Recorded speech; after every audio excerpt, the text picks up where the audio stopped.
नमस्कार। बढ़ते हैं आगे। लेसन नंबर 4 नक्षत्र के बारे में हम जान रहे थे। पहले 9 नक्षत्रों का जो क्रम है हमने जाना पिछले लेसन में, लेसन नंबर 3 में उनका अंशात्मक विस्तार भी जाना। अब दूसरे क्रम में कौन कौन से नक्षत्र आते हैं और तीसरे में कौन से आते हैं मैंने बोर्ड पर पहले लिख रखा है ताकि थोड़ा समय का बचाव रहे। दूसरे क्रम में मघा, पूर्व फल्गुनी, उत्तर फल्गुनी, हस्त, चित्रा, स्वाति, विशाखा, अनुराधा और ज्येष्ठा। हमने पिछले जो पहला क्रम था पिछले लेसन में 0 डिग्री से 120 अंश तक 120 डिग्री तक हमने जानकारी प्राप्त की। आज हम 120 डिग्री से ही शुरू करेंगे। जो मघा है 120 डिग्री से शुरू होता है और 133 डिग्री और 20 मिनट तक जाता है। पूर्व फल्गुनी 133 से शुरू होकर 146 डिग्री और 40 मिनट पर जाता है। उत्तर फल्गुनी 146 से शुरू होकर 160 अंश तक जाएगा। और हस्त 160 से शुरू होकर 173 डिग्री और 20 मिनट तक जाता है। चित्रा 120 डिग्री 173 डिग्री 20 मिनट से शुरू होकर 186 डिग्री और 40 मिनट तक जाएगा। और स्वाति 186 से शुरू होकर 200 तक 200 डिग्री पूरे 200 अंश है। और विशाखा 200 से शुरू होकर 213 डिग्री और 20 मिनट तक जाता है। अनुराधा 213 डिग्री 20 मिनट से शुरू होकर 226 डिग्री 40 मिनट पर जाएगा। और ज्येष्ठा जो है 226-40 से शुरू होकर 240 डिग्री पूरी पर कंप्लीट हो जाएगा। अब देख रहे होंगे कि इनमें कई पूर्व फल्गुनी और उत्तर फल्गुनी 2 बार आ गया। ऐसे पूर्वाषाढ़ा और उत्तराषाढ़ा, पूर्व भद्रपद और उत्तर भद्रपद, ये दो क्यों आए हैं हमें इसके बारे में जानकारी होनी चाहिए। चंद्रमा ये चित्रा जो है ये चैत के महीने से, पहले के जो सभी लोग जानते थे, आज से 20-25 साल पहले लोग जो हिंदी के महीनों के नाम चैत्र, वैशाख, ज्येष्ठ, हास, आषाढ़ ये सभी जानते थे। मगर आजकल थोड़े बच्चे इनकी तरफ ध्यान नहीं देते, तो नक्षत्रों के नामों से ही जो हमारे वार्षिक महीनों के हिंदी जो कैलेंडर है उसके नामों शामिल किए गए हैं। ये जो चित्रा नक्षत्र है, चित्रा नक्षत्र चैत महीने के जो पूर्णमासी है उस दिन चित्रा नक्षत्र ही होगा। चित्रा नक्षत्र। और उसके बाद कौन सा आता है? बैसाख। बैसाख चंद्रमा जो है बैसाख महीना की जो है पूर्णिमा, उस दिन बैसाखा नक्षत्र होगा। ऐसे ज्येष्ठ महीने के दिन ज्येष्ठा होगा नक्षत्र पूर्णमासी को। पूर्व फल्गुनी और उत्तर फल्गुनी ये दो लिए गए हैं। फागुन के महीने में होली भी आती है। होली पूर्णमासी के दिन होती है।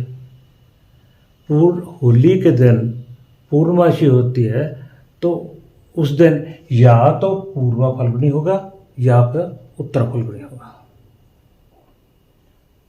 क्योंकि पूर्वा फल्गुनी और उत्तर फल्गुनी दोनों में से एक नक्षत्र जरूर होगा। ये 80 से 90% बिल्कुल सही है। पूर्वा फल्गुनी या उत्तर फल्गुनी, 80 से 90%। ऐसे ही आषाढ़ का महीना आता है, पूर्वा आषाढ़ा और उत्तर आषाढ़ा, और भाद्रव का महीना आता है, पूर्वा भद्रपद और उत्तर भद्रपद। और इनके स्वामित्व जो है ठीक उसी तरह, पहले कौन सा था? केतु, उसके बाद था शुक्र, उसके बाद था सूर्य, उसके बाद चंद्र, उसके बाद मंगल के बाद था राहु, राहु के बाद था गुरु, गुरु के बाद था शनि, शनि के बाद था बुध, शनि के बाद था बुध। अब तीसरे जो क्रम है उसके हम अंशात्मक विभाजन करेंगे। 240 अंश तक ये समाप्त हुआ, तो ये 240 अंश से शुरू होगा। कहाँ जाएगा? 253 डिग्री और 20 मिनट तक। पूर्वाषाढ़ा 253 से डिग्री 20 मिनट से शुरू होगा और 266 डिग्री और 40 मिनट पे खत्म होगा। उत्तराषाढ़ा 266 डिग्री और 40 मिनट से शुरू होगा और 280 डिग्री पर समाप्त हो जाएगा। और तीसरा 280 से शुरू होगा और 293 डिग्री और 20 मिनट पर समाप्त होगा। धनिष्ठा जो है 293 डिग्री 20 मिनट से शुरू होकर 306 डिग्री और 40 मिनट पर समाप्त होगा। और शतभिषा 306 डिग्री और 40 मिनट से शुरू होकर और 320 अंश तक चलेगा। 320 से शुरू होगा पूर्व भद्रपद और 333 डिग्री और 20 मिनट तक चलेगा। 333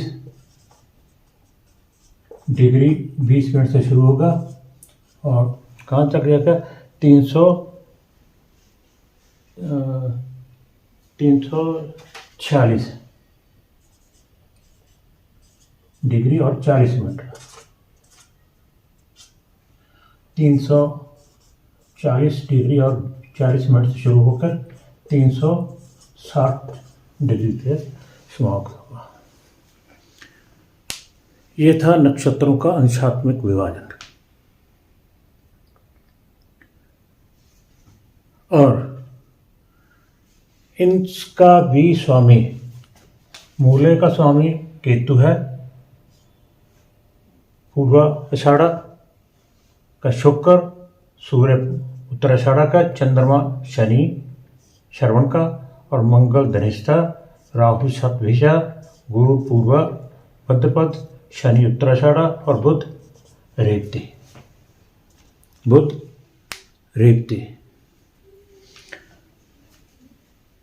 इसके अलावा जब हम इसको फिर उसी चित्र पे देखते हैं जो ब्रह्मांड का चित्र था,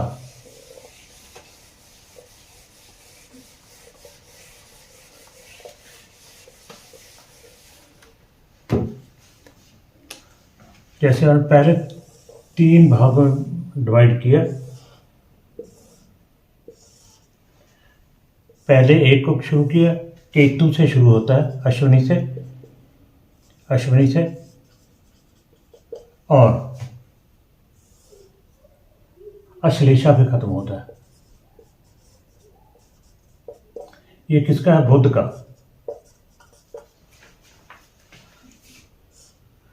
और ये तीनों बराबर हैं 120 डिग्री के।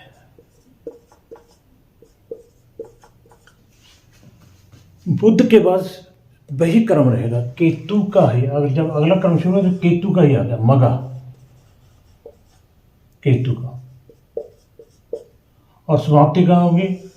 ज्येष्ठा पे, बुध पे ज्येष्ठा।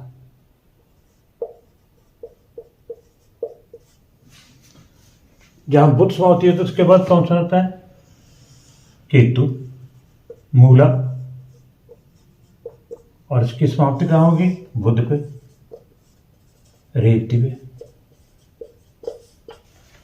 क्रम नहीं छोड़ेंगे, क्रम नहीं छोड़ेंगे। और इनके स्वामियों को याद रखने के लिए क्रम,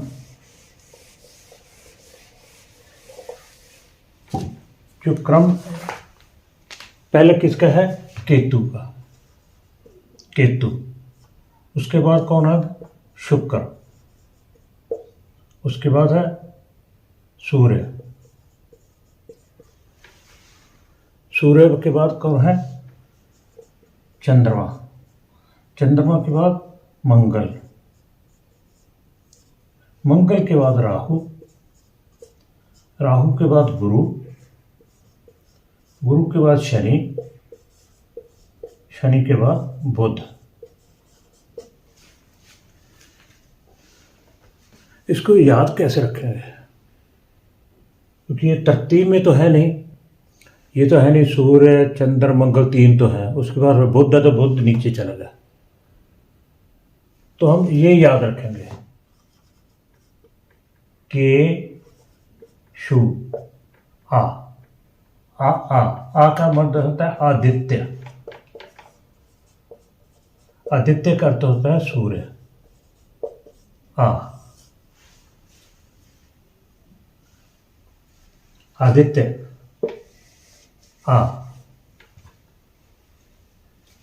यहां ले लेता हूं, आदित्य। इज इक्वल टू सूर्य।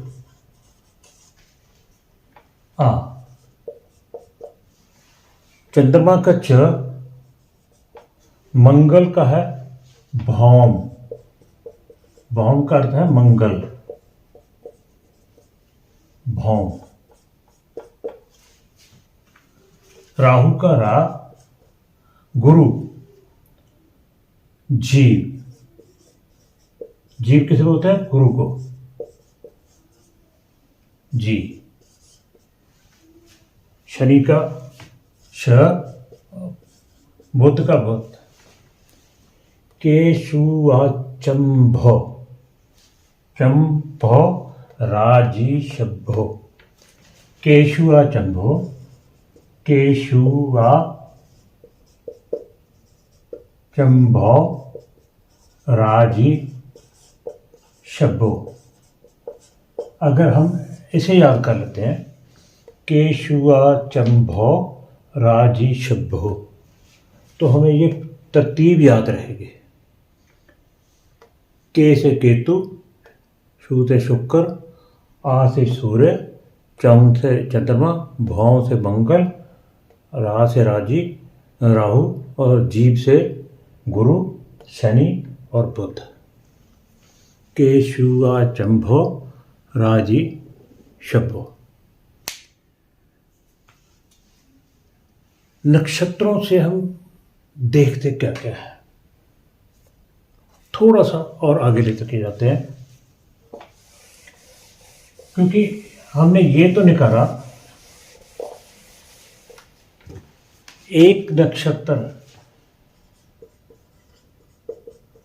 का मान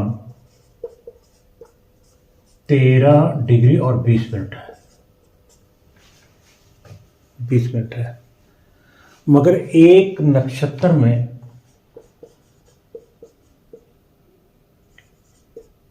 चार चरण होते हैं। एक नक्षत्र में 4 चरण होते हैं। तो एक चरण का मान कितना होगा?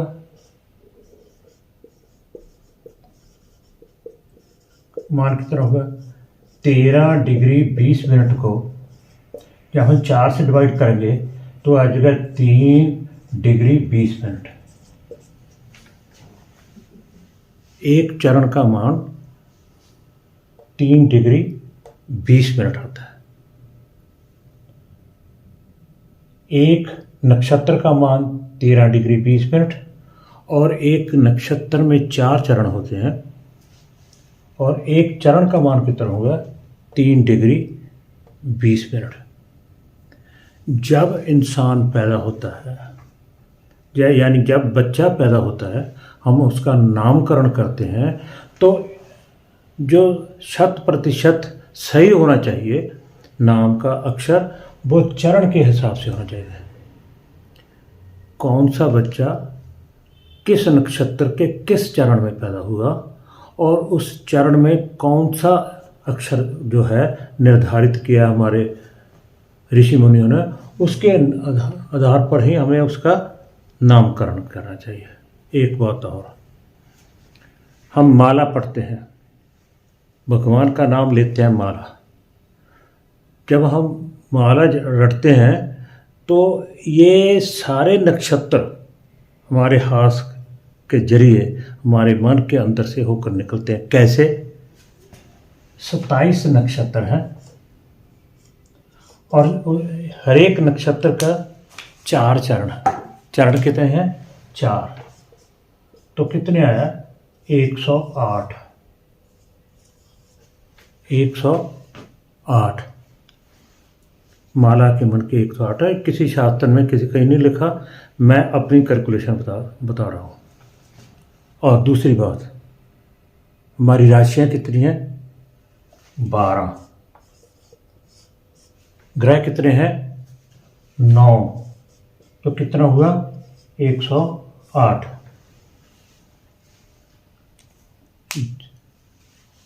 तब भी ये सिद्ध होता है कि 108 ही बनता है।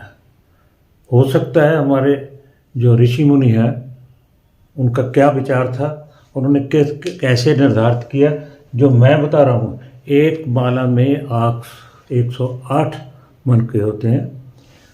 जब हम एक एक मन के जरिए किसी भी देवी देवता का नाम जपते हैं तो इसका मतलब है 27 के 27 नक्षत्र हमारे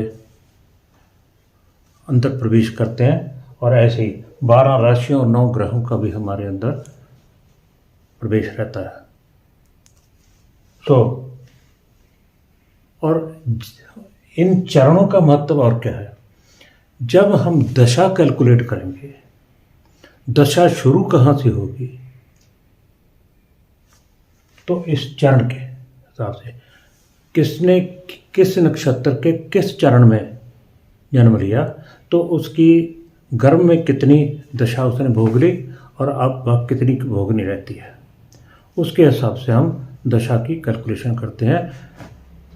इस लेसन में इतना ही, और इसके आगे जो है हम आगे चलेंगे। नामकरण कैसे करते हैं, गंडमूल कैसे देखना है, ये अगले देखेंगे।